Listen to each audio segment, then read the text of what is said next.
ఓం శ్రీరభ్యో నమః. హరి ఓం శ్రీ మహాగణాధిపతయే నమః. శ్రీ మహాసరస్వత్యై నమః. శ్రీ గురుభ్యో నమః. హరి ఓం. జగతం పితరం వందే పార్వతీ పరమేశ్వరం. సర్వదం పార్వతీ పరమేశ్వరానుగ్రహసిద్ధ్యర్థే. ఫిబ్రవరి నెల 17వ తారీఖుని మంగళవారం మాఘ బహుళ అమావాస్య. ఆ రోజు రాహుగ్రస్త కంకణాకార సూర్యగ్రహణం ఏర్పడుతోంది. ఈ గ్రహణం రోజు నుండి ప్రారంభమయ్యి 17వ తారీఖు మంగళవారం మాఘ బహుళ అమావాస్య నుండి ప్రారంభమయ్యి 1వ తారీఖు మార్చి 2026 వరకు కూడా 5 గ్రహాలు మిథున లగ్నంలోకి రావడము, ఈ పంచగ్రహాల కూటమి వాటి యొక్క ప్రభావం వల్ల ఏ రాశి వారు ఆర్థికంగా ఇబ్బందులు పాలవుతారు, ఏ రాశి వారికి అదృష్ట యోగం కలిగేటువంటి అవకాశం లభిస్తోంది, 5 గ్రహాలు ఒకే స్థానంలో ఉచ్చస్థితిలో చూస్తున్నాయా, లేక శనీశ్వరుని మూల త్రికోణంలో చూస్తుందా, గురువుని బలాయుక్తంతో అయ్యే విధంగా ఈ పంచగ్రహ కూటముల యొక్క ప్రభావం ఉంటుందా, కేతుస్థానం ఆధారపడి మేషం నుంచి మొదలుకొని మీనం వరకు కూడా ఈ పంచగ్రహ కూటముల యొక్క ప్రభావం వల్ల ఏదన్నా పెను ప్రమాదాలు ఏర్పడేటువంటి సూచనలు ఉన్నాయా, అసలు ఫిబ్రవరి 17వ తారీఖు నుంచి మార్చి 1వ తారీఖు వరకు కూడా ఏ విధమైనటువంటి మార్పులు మీ యొక్క జాతకంలో జరుగుతున్నాయి, ఏ రాశి వారు వేదాంత పరంగా లేదా వైజ్ఞాన పరంగా లేదా ఆధ్యాత్మిక పరంగా వారి యొక్క రంగాలు మార్చుకునేటువంటి అవకాశం ఏర్పడుతోంది, ఒంటరితనం అనేటువంటిది ఏ రాశి వారిని ఒంటరితనంగా చేయబడుతున్నారు, బంధువర్గం నుంచి దూరంగా నెట్టివేయబడేటువంటి రాసుల వారు ఎవరు, మీరు ఈ 17 నుంచి 1వ తారీఖు వరకు కూడా ఆర్థికంగా నిలబడ్డానికి మాకు ఈ పంచగ్రహ కూటమి ఏ విధంగా సహకరిస్తుందా గురువుగారు, ఈ 17 నుంచి 1వ తారీఖు వరకు ఉండేటువంటి రోజుల్లో మేము ఏదన్నా పరిహారమో మంత్రజపమో అనుసరిస్తే మా జీవితంలో మార్పులు సంభవిస్తాయా అనేటువంటి పూర్తి విశ్లేషణ మనం పరిశీలన చేసుకుంటూ ఉంటాం.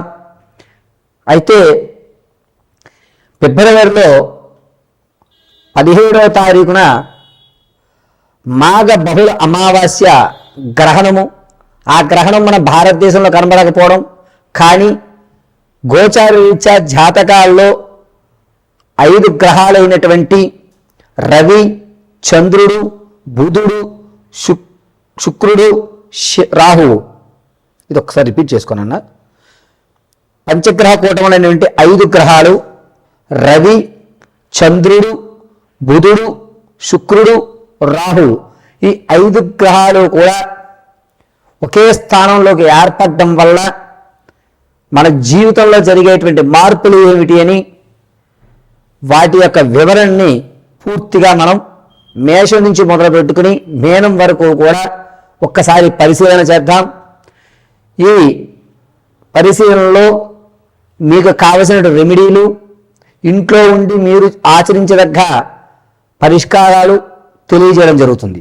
అయితే ఈ పరిహారాలన్నింటినీ కూడా మీరు అమ్మవారి అనుగ్రహంతో చక్కగా ఇంటి వద్ద నిర్వర్తించుకుని సకల ఆర్థిక ఆరోగ్య స్థితిగతులతో ఉన్నతమైన స్థితిగతులతో ఉండాలని మనస్ఫూర్తిగా కోరుకుంటూ పంచగ్రహ కూటమిలో వల్ల జరిగేటువంటి మార్పుల్ని మనం ఇప్పుడు చర్చించుకుందాం. శ్రీరభ్యో నమః. హరి ఓం. మీనరాశి వారికి 17వ తారీఖు నుంచి 1వ తారీఖు వరకు కూడా 5 గ్రహాలు ఈ ఫిబ్రవరి 17వ తారీఖున మాఘ బహుళ అమావాస్య మంగళవారం ఆ రోజు నుండి ప్రారంభమయ్యి 1-3-2026 మార్చి వరకు కూడా 5 గ్రహములు మిథున లగ్నంలో ఉండడం, రవి, చంద్రుడు, బుధుడు, శుక్రుడు, రాహువు ఈ పంచగ్రహాలు మిథున లగ్నంలోకి రావడం వల్ల ఆర్థికంగా పర్వాలేదు అని మాట అనుకుంటారు. సెకండ్ ఇన్కమ్ అనేటువంటిది జనరేట్ అయినట్టుగా అవుతుంది తప్ప దానివల్ల ఉపయోగం లభించదు. అంటే వ్యాపారాన్ని ప్రారంభించారనుకోండి, ధనం అయితే రాదు, అలాగే నష్టాబోరు సైమెంటేనియస్గా అలా నడుస్తూ ఉంటుంది. ₹2 లభించేటువంటి మార్గం కనబడుతుందే తప్ప లభించదు. ఖచ్చితంగా చెప్తున్నాను, అవకాశాలే కనబడతాయి, ధనం వచ్చేటువంటి అవకాశం ఎక్కడ కనిపించట్లేదు. అలాగని నష్టాలు లేవు, పర్వాలేదులే తర్వాత అన్న వస్తుంది, నేనైతే ముందు నాకంటూ మరొక వ్యాపారం ఉంది అని చెప్పుకుంటున్నాను కదా, దీన్ని కొనసాగించవచ్చు అనేటువంటి ఒక నిర్ణయం అయితే తీసుకుంటారు. మీ బంధువర్గంలోనూ, మీ కార్యకలాపాల్లోనూ, మీ విందు వినోదాల్లోనూ ఎక్కడా కూడా ఎటువంటి ఇబ్బందులు ఉండవు. మీకు జరగవలసినటువంటి గౌరవం, మీకు రావలసినటువంటి ధనం, మీరు ఇవ్వవలసినటువంటి ధనం అన్నీ కూడా సమతుల్యంలో ఉంటాయి. మీరు ఎవరికైతే ఎక్కడి నుంచి అయితే ధనం తెచ్చుకున్నారో వారికి ధనం ఇచ్చేటువంటి విషయంలో 89% ధనాన్ని ఇచ్చేస్తారు.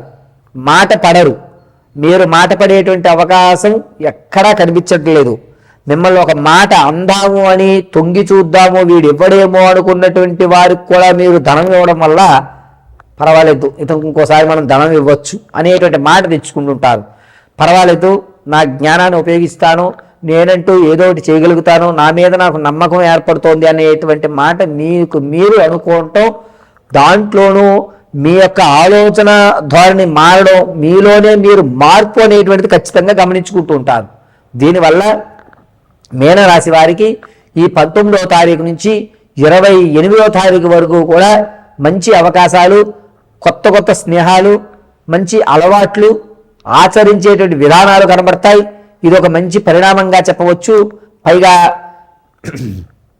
పంచగ్రహం కూడడం వల్ల ఈ మీనరాశి వారికి ఎక్కడా లేనట్టు ఒక గౌరవం లభిస్తుంది. అతని దగ్గరికి వెళితే మంచి సలహాలు ఇస్తాడు అనేటువంటి పేరు వస్తుంది.